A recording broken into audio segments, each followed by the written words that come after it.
You see this girl? She's beautiful. She's wonderful. She's courageous. She's marvelous.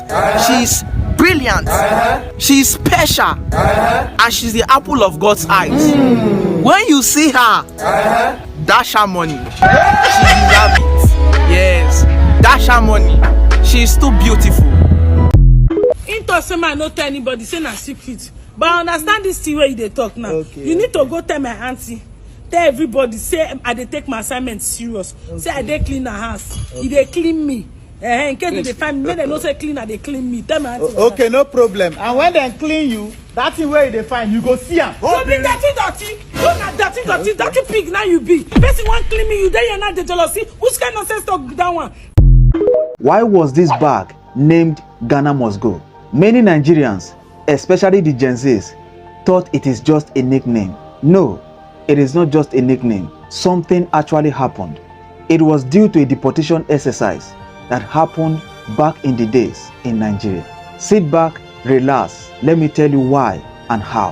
In 1983, Nigeria carried out the largest deportation exercise in history, and half of the people that were deported were Ghanaians. Why? Ghana was a very prosperous country from 1930. In fact, as a small country, Ghana was richer than Nigeria as at the time because they produced the largest cocoa in the world. So people begin to migrate from neighboring countries to Ghana in search for better life. Life was good and everyone was happy.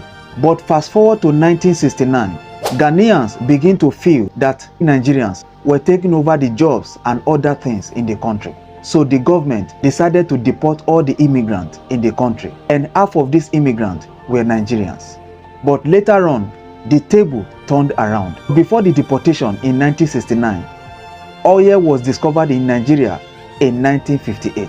Nigeria struck oil as a young and promising country with a population of about 100 million. The oil money was steady and hopes were high that Nigeria could prosper despite the brutal military regime that made that period. And then in the 1970s, the economy exploded when oil prices soared worldwide. Nigeria became the richest country in Africa. That was when they secured the title Giant of Africa.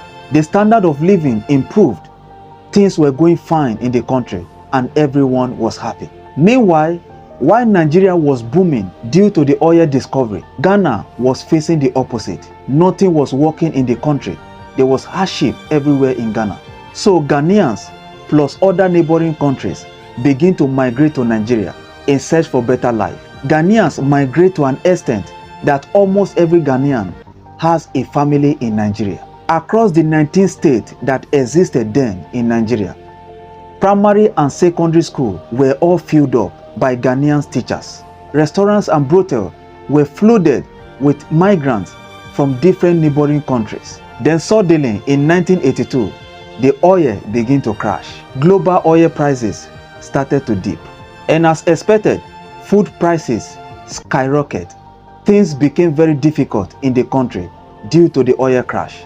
And at that time, Nigerians were preparing for the general election the following year, which is 1983. So at that point, illegal migrants has already flooded the country, dragging and struggling things with the citizens when the country was going broke.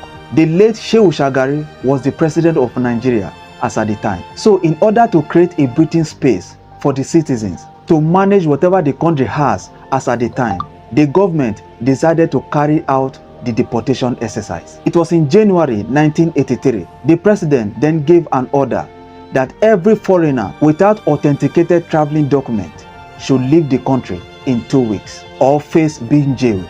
And it was recorded that over 2 million illegal immigrants were living in the country, and half of them were Ghanaians.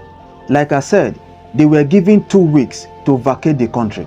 And as days go by, the government began to threaten that if after 2 weeks they refuse to leave, that they will give power to the citizens to do whatever they like to any illegal migrant sighted anywhere in the country. Your life is at risk. Whether you like it or not, you should leave. So out of fear of being attacked by the citizens, the people begin to pack their things. Now, this is where this bag came in.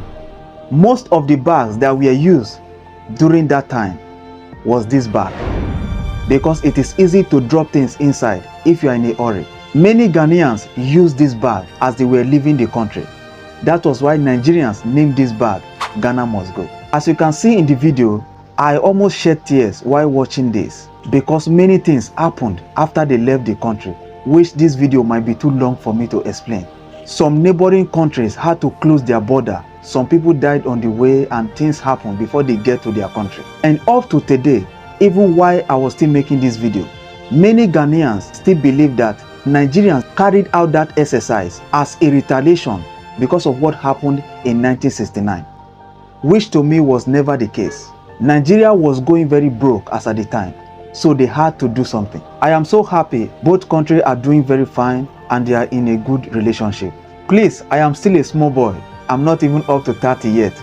I made a lot of research and I heard from so many elderly people who witnessed that moment. That is how I gathered this video. And I know so many elderly people are watching my videos. Please, if there's any area I made mistake or you need to correct me, please you can correct me in the comment section. And of course, without insult. We are all learning.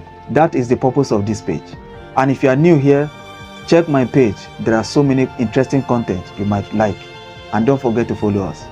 I'll see you in my next video.